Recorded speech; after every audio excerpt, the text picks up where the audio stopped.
Please join me in welcoming Michael Knowles.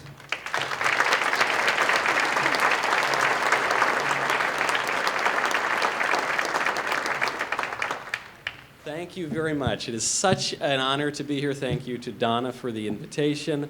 It's such an honor to be on the same stage as Congressman Aiken and Jonathan, and I'm especially thankful that I do not have to follow the great Michael Medved. I get to go before him, and he can follow. It's a real pleasure to be back in Missouri, especially after last time. You know, it's really good to be able to give this speech. This is my second attempt to give it, and I actually almost had to pull a Gorka, because by pulling a Gorka, I mean I almost had to miss this conference, because when impeachment happened, I got a call and we decided to launch a podcast, a new podcast, with Senator Ted Cruz. And the idea for the podcast was that every night the senator would leave the Capitol in the middle of the night, 1 in the morning, come on down to a studio that we had in Washington, and then he and I would go through what had happened and what happened behind the scenes. And the senator, I don't think, has slept for 2 weeks or something like that, and I try to sleep a little bit during the day, but we've been doing it every single night, including tonight, because impeachment is still going on. And I realized we had this conflict, and I said, Senator, there's this conference, educational policy conference, it's in Missouri. I told him all about it. I said, I gotta go. I can't stay in DC. And he said, absolutely, you go, we'll pre-record it. So Senator Ted Cruz allowed this to happen as well. And I'm very pleased because I really wanted to give this speech.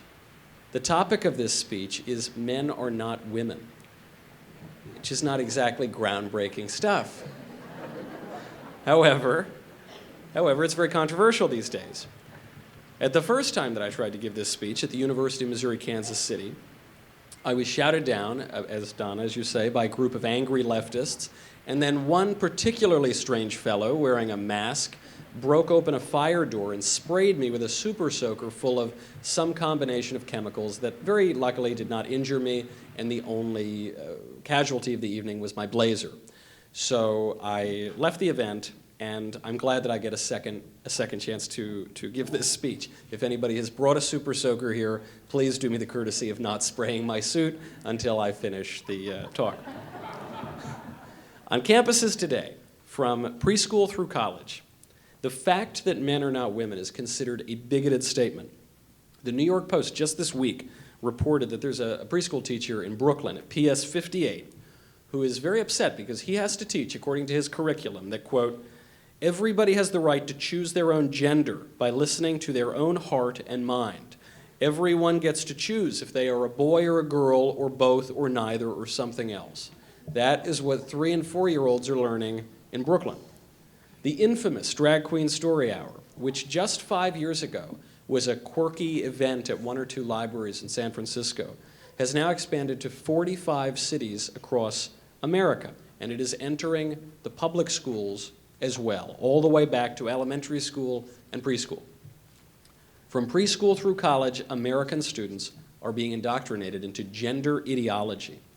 Now, some conservatives see this as all the more reason to retreat into our own enclaves, into homeschooling or into private schools. I like homeschooling and I like private schools very much. I think those are wonderful movements, but they are simply not enough. There are about 1.6 million students in the United States who are homeschooled. There are another 5.8 million students who go to private schools. Do you know how many students attend public school in the United States? Over 50 million. That's where the people are. If we give up the public schools, if we refuse to fight the fast-spreading scourge of gender ideology there, we simply do not stand a chance of saving the culture. Now, we must confront gender ideology head-on. Fortunately, that's not very difficult to do because it's pretty clear that men are not women. How do I know that men are not women? Because if men were women, then there wouldn't be such a thing as men or women, would there? The sexual difference lies at the very heart of our understanding of what men and women are. Yet gender ideology insists that men and women are not really different. Gender ideology insists that man and woman, male and female, are not rooted in reality at all, but instead they are social constructs that can be changed at will. So often what will happen is the transgender ideologues will try to draw a distinction between sex and gender. So they will say that sex is biological and gender is socially constructed. But when you just ask a few simple questions, this division breaks down. So one time I was at an event with Ben Shapiro, actually, in Michigan, and one transgenderism activist made this argument to me. She said, sex is determined by our biology, but gender is just something that happens in your mind. This is one of the most powerful logical tricks of the gender ideologues, this distinction between sex and gender. You know, until about 50 years ago, gender was not a category that was applied to human beings. It was a category applied to language. You had gendered nouns. If you've ever learned Spanish or another language, you see this a lot, but it was not a category of people. Sex was a category of people. Then about half a century ago, a so-called sexologist decided to apply the category of gender to human beings. So I asked this woman, I said, if gender is just something that happens in your mind and your gender disagrees with your sex, so you're a man biologically, but you think that you're a woman, then why don't you just change your mind? If it's in your mind, right? If your biology is male, but in your mind you feel like a woman, then you can change your mind and you won't suffer any of that discomfort anymore. Isn't that right? Surely that would be a lot easier and a lot less painful than undergoing all of these extensive surgeries and changing your body to try to make it look more like the opposite sex, right? You might imagine she did not like my argument. She objected to this. She told me you can't just change your mind on gender. That gender identity is a deep and important thing. It's not just some whim or feeling. You can't just change your mind on gender because gender identity is not simply determined by your mind, it's determined in your brain. Okay. But if gender identity is determined in your brain, then gender identity is biological. And so that difference between sex and gender, biology and social construction completely breaks down. The contradictions run even deeper. On the one hand, we are told that gender is entirely socially constructed, it isn't real, it isn't intrinsically meaningful. Now, on the other hand, we're told that people are not only born with certain gender identities, but actually that these gender identities are so important, they are so definitive, that the poor people, small number of people, but the poor people who suffer from gender confusion must undergo extensive, expensive, terribly painful surgery to try to bring their physical appearance more in line with what they believe. Those two views cannot simultaneously be true.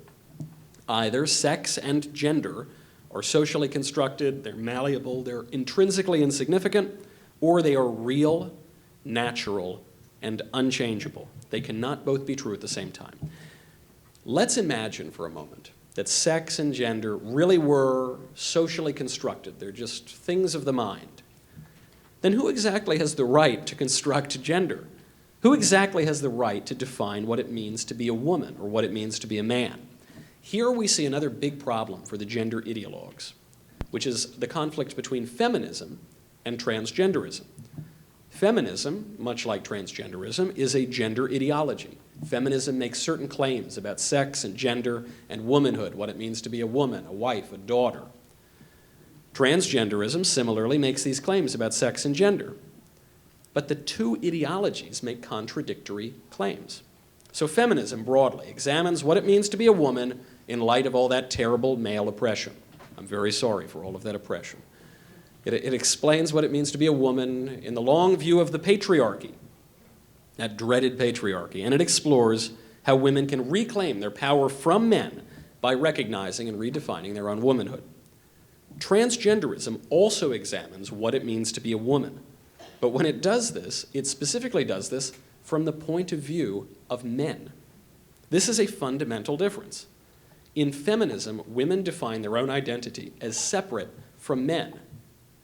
According to transgenderism, men redefine womanhood as inclusive of men. And the transgender definition of womanhood can be highly offensive because the transgender definition of womanhood is not womanhood at all. It's a caricature of womanhood. Drag Queen Story Hour, we talked about it earlier, that's a great example. Drag Queen Story Hour defines womanhood as involving lots of makeup, as being very sexualized in its clothing, as having big hair and big nails, big eyelashes. But drag queens are not women. They are caricatures of women. They present a cartoonish view of women as seen through the eyes of men. Some feminists recognize this threat because feminism relies entirely upon the difference between men and women. If men and women are not naturally and unchangeably different, then what's the point of feminism? What is a woman if they're not different? Some feminists get this. Megan Murphy is one example. She's the editor of the magazine The Feminist Current. She recently observed, quote, "Treating gender as though it is either internal or a personal choice is dangerous and completely misunderstands how and why women are oppressed under patriarchy as a class of people. The rights of women and girls are being pushed aside to accommodate a trend." You might disagree with her on the feminism point, but you can certainly agree with her on what's happening because of transgenderism. Now, unfortunately for Megan, in our popular culture, if you question transgender ideology, you will be kicked out of polite company. In Megan's case, she was banned from Twitter for so-called hateful conduct. Do you know what comment got her banned from Twitter for hateful comment? She wrote, "Men aren't women." And now she's gone. That simple and obvious phrase, our topic tonight, is considered hateful conduct by one of the largest communication platforms in the world. If you took a time machine all the way back to the way, way long time ago of about, 3 or 4 years ago, and you told people that this statement, "men are not women," would be controversial, they would have laughed in your face. How on earth did this perfectly obvious statement come to be considered hateful? There are two main culprits. The first is the left's embrace of intersectionality. And what intersectionality means is basically victim politics on steroids. For example, according to intersectionality, a person is not merely oppressed because she's black. She's also oppressed because she is a woman, which is worse than being oppressed because you're black or because you're a woman. They combine. These layers of oppression combine to form something like a pyramid of victimhood. And where you fall on the victimhood pyramid will dictate your degrees of oppression and privilege. And this is the most ironic part, because in this culture, the words oppression and privilege have completely switched. So now the ability to claim oppression actually carries with it certain privileges. It makes it easier to get into college, it makes it easier to get a job, easier to receive loans and grants, easier to join certain clubs. And likewise, privilege has come to mean the opposite of privilege. What does privilege mean? Privilege means a special right. But today, because oppression carries privilege, privilege is actually a disadvantage. If you are deemed to have privilege, you are told to shut up. You are told that your opinion is not worthwhile. You are told that your very identity is wicked, that you're guilty of some kind of crime. And so all social pressure incentivizes people to claim oppression and victimhood and to deny their own privileges. This creates ever-multiplying victim groups, racial victim groups, sexual victim groups, even now psychological victim groups. According to this ideology, the one reality that we can know for certain is our oppression.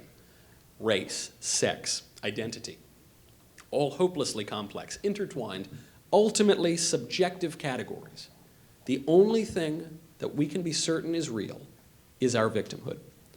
Now, this emphasis on the ultimate subjectivity of everything other than oppression paves the way for the emergence of psychosexual victim categories such as transgenderism.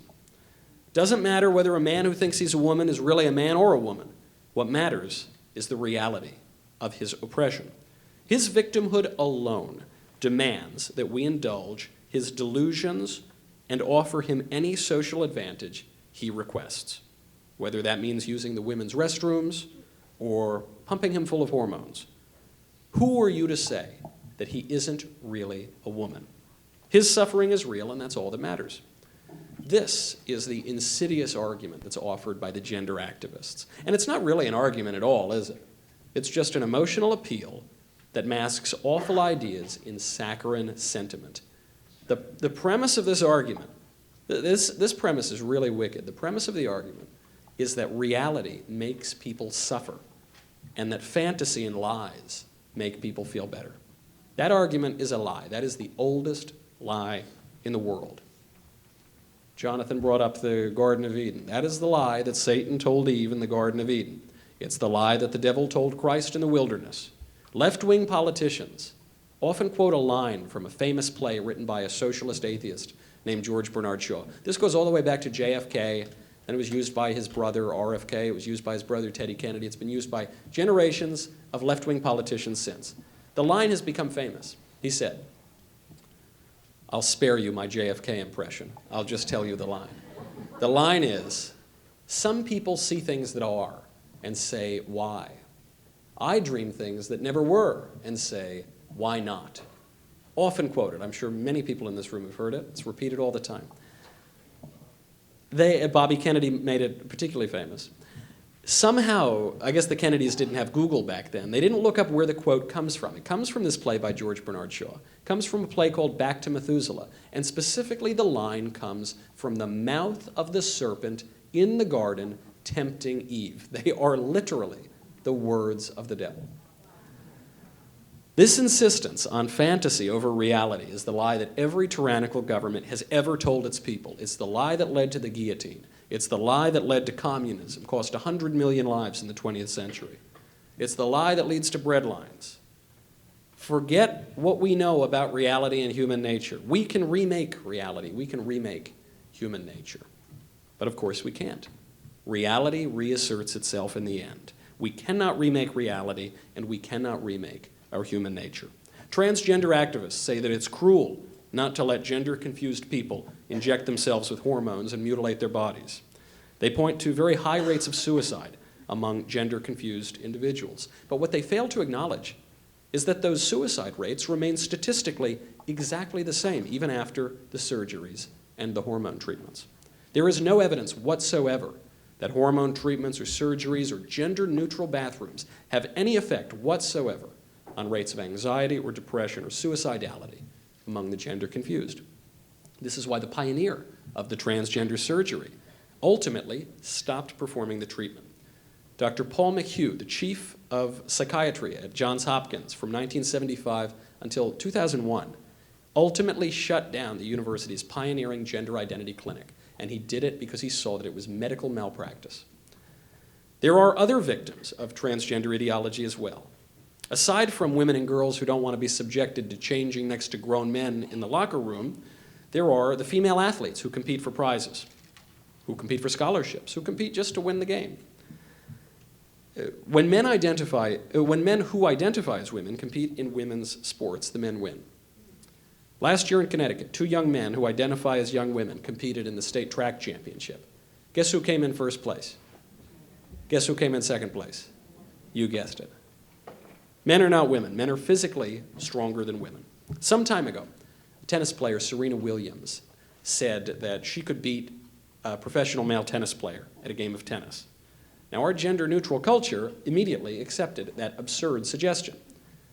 Maybe she couldn't beat any male tennis player, sure, but she could beat many of them, sure. And yet we already know that she could not, because she had already tried, because men and women are different. During the 1998 Australian Open, both Venus and Serena Williams boasted that they could beat any man ranked outside of the top 200 tennis players in the world.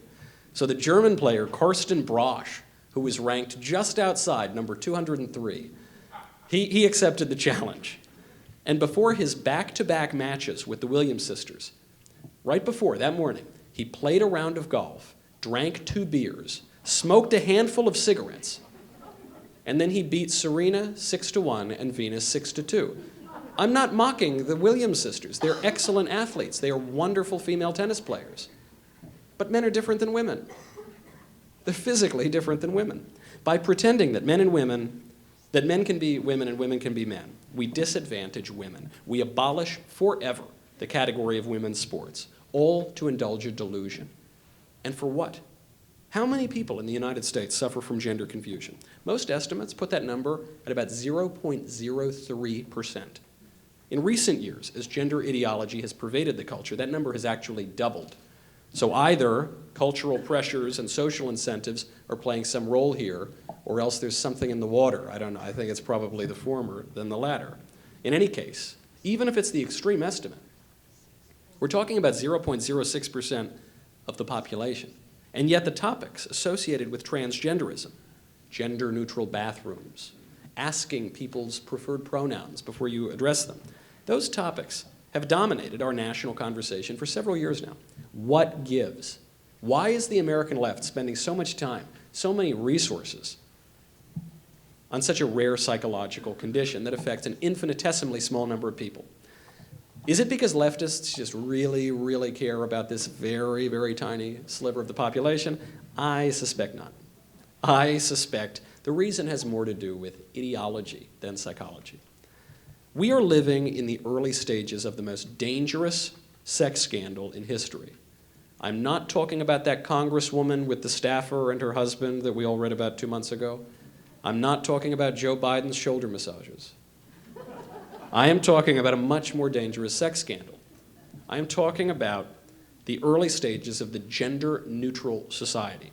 We see this push all around us. Gender-neutral bathrooms, gender-neutral pronouns, gender-neutral clothing, gender-neutral toys, gender-neutral fraternities, gender-neutral societies, gender-neutral everything. Where once the sexes were seen to be complementary, today they are seen to be exactly the same. During the second wave feminist era of the 1960s, we were told by Gloria Steinem that a woman needs a man like a fish needs a bicycle. We were told, sometimes my wife tells me that too, so maybe this is an enduring idea. We were told that men and women needed to ditch traditional gender roles. Now, ironically, in practice, what this meant was that women needed to take on male responsibilities while men could shirk all of their traditional responsibilities. In practice, it meant hard work for women rather, and easy sex for men.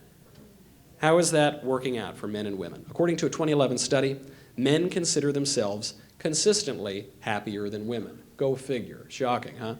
These findings back up the paradox of declining female happiness study, which was published in the American Economic Journal, which found that although women's life circumstances have materially improved over the past several decades, women's happiness has declined dramatically.